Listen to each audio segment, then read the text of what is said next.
open up that intense defense that Batangas just continues to be working on against their opponents. Yeah, that's very interesting that you mentioned that, Coach. Is once they get to their front court. And right away, a turnover para sa Golden Coolers, which brings another possession here for Batangas City. Importante from the perimeter. That's too strong. Tap goes to Villanueva. Oh, extra pass to Levy Hernandez. Kissing it off the glass. Coach, Batangas City, do you think that right now they are really laser focused? Linalabas na talaga nila yung kanilang totoong identity. Well, nakaramdam sila ng talo. Ayaw na nila maramdaman. Coach Cholo Villanueva is just, there you go. He's really, you know, put the shackles on every opponent they face. Rizal right now forced to call a timeout.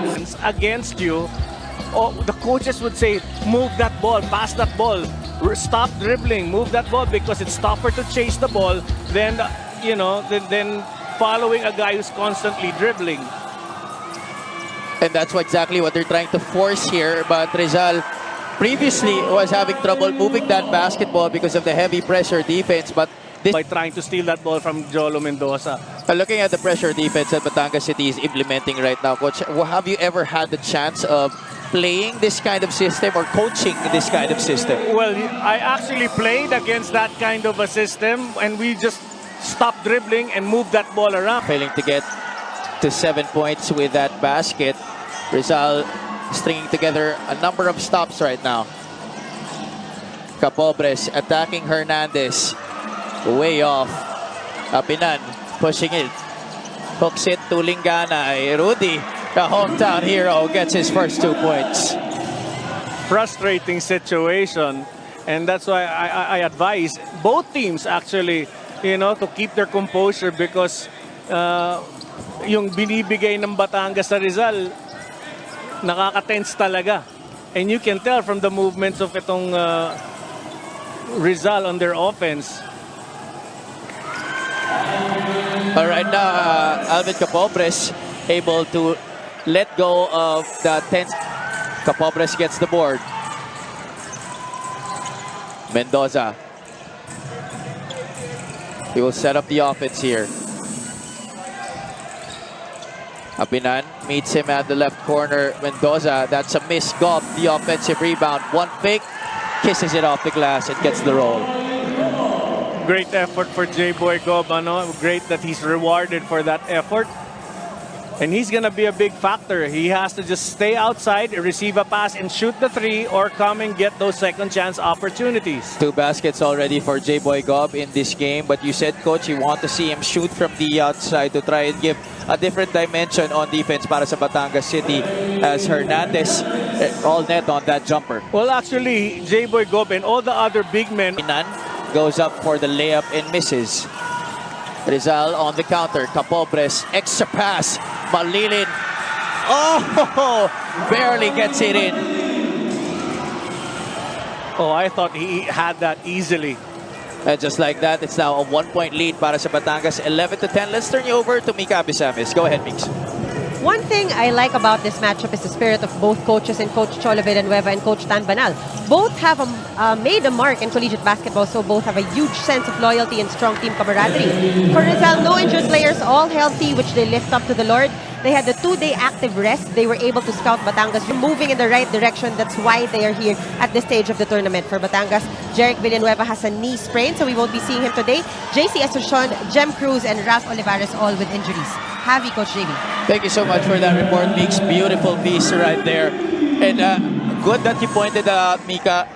Ang ganda ng coaching matchup na meron natin ngayon, because Coach Jonathan Banal and Coach Cholo Villanueva, great collegiate players in their own right. Coach Cholo playing for De La Salle University, and Coach Tantan Banal for Mapua. Well, maganda talaga ang matchup, and that's why we mentioned, well, 5 points there by formidable this team is. The intangibles is what they really do, and that shows they've got great defense, and they're not just a small group, but the entire members of the team can play all-out hustle defense. First quarter field goal story on your screen. 7 out of 20 for Batangas, 6 out of 16 para sa Golden Coolers.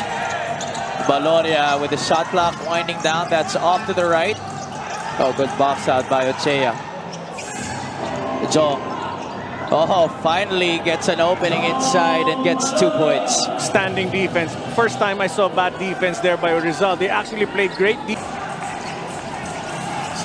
Feeling sad for him. Ilang beses yan. He's open. They allow him to shoot. Hindi sila nire-respeto. Let him continue shooting. Yan lang ang advice ko. Because one day, darating at darating din yan. Rios was 0 out of 2 from downtown in that last game against Sarangani. Ochea, switches hands in midair and converts the 2 points. And there we see another meltdown, I guess, ng defense ng Rizal. They start up. Miss on that three-pointer. That's just one pass on the Rizal offense in the miss. Cruz, elbow area here. Defended by Benitez. De La Virgen gets the screen. Extra pass. Cruz with the 2 points. And there you see, they just never stop. And the defense has to really move. Dito sa MPBL. Pero sabi din niya sa akin kanina, grabe ang puso nitong Rizal, nakakatakot.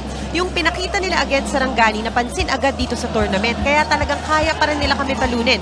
So pukpukan dapat sa defense dito at mukhang nag-work naman yan para sa Batangas ngayon. Happy, Coach JV.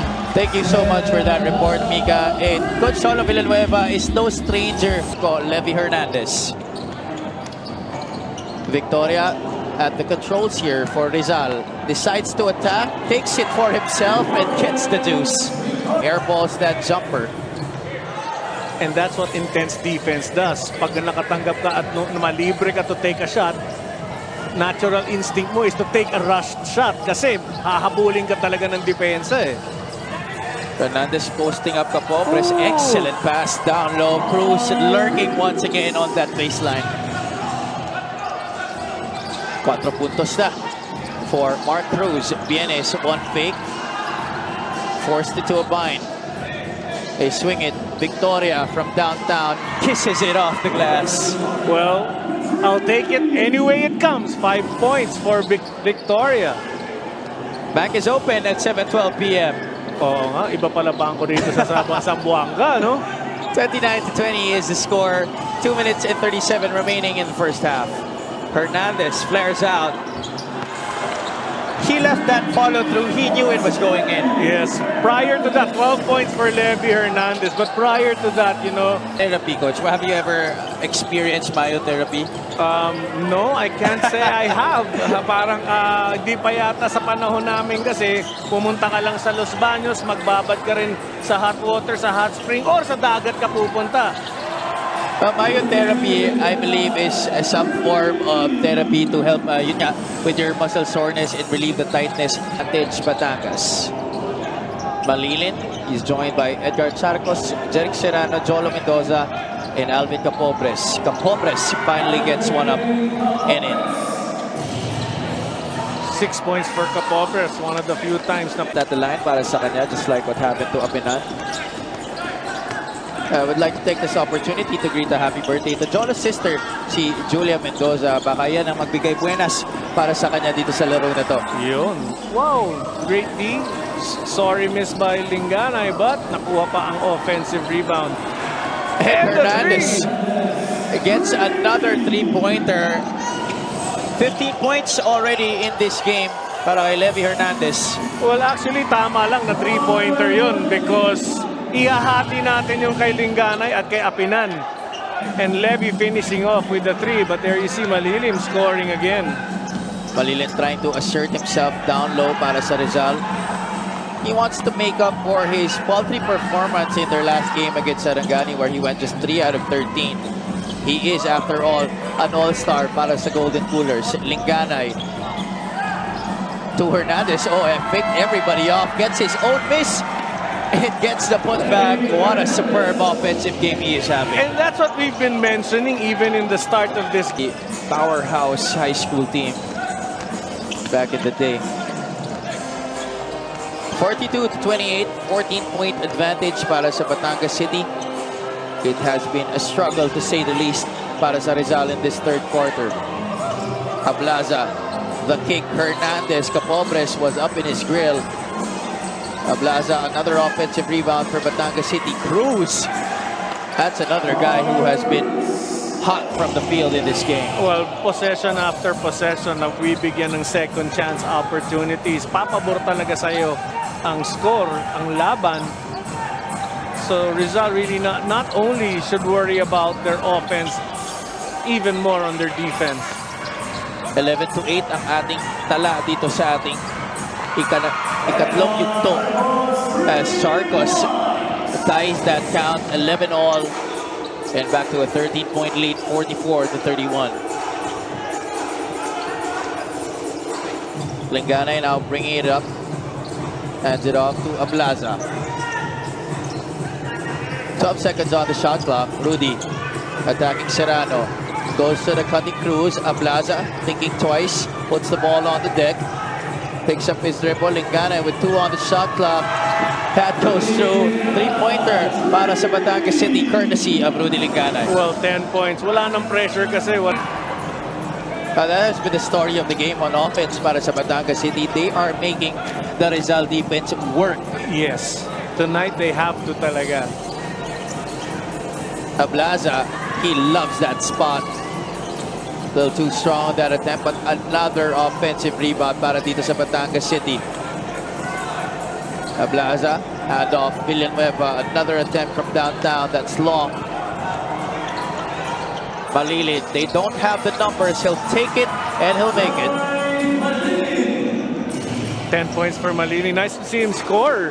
Embra Kings, Yes. back in the day. Were you called the Kings already at that time? No, we were, what were we?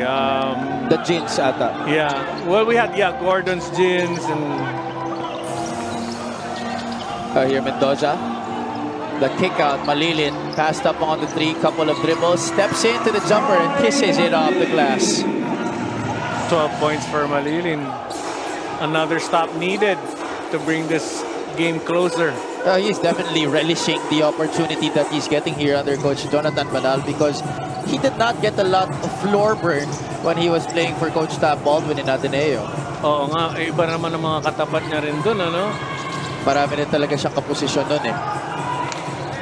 De La Virgen from 3. Oh, net swishes it through. And we need to find out. Doesn't get the roll. Troy with another rebound. Great transition defense from Batangas. No outlet pass made by Malilin. Caballero had all the time in the world, but Charcos was there, right place at the right time.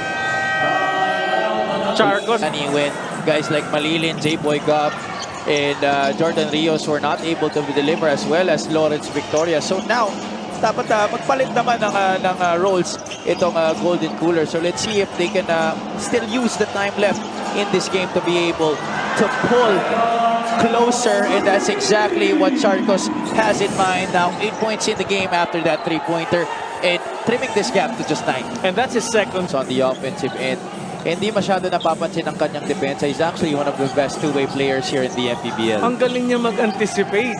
You know, he reads the offense really well. Knows when to block the path or raise his hand to try to tap that ball. Malilin of Charcos, he's been hot. Oh, another basket para Edgar Charcos. Well, 10 points for him. Get it any way you can. A chance for the last shot here for Batangas City. 8 seconds left on the game clock. 4. De La Virgen to John Baloria for 3. Yes, sir! Basta ipukol mo, may chance. In 13 favoring Batangas in the first, 17-7 in the second quarter.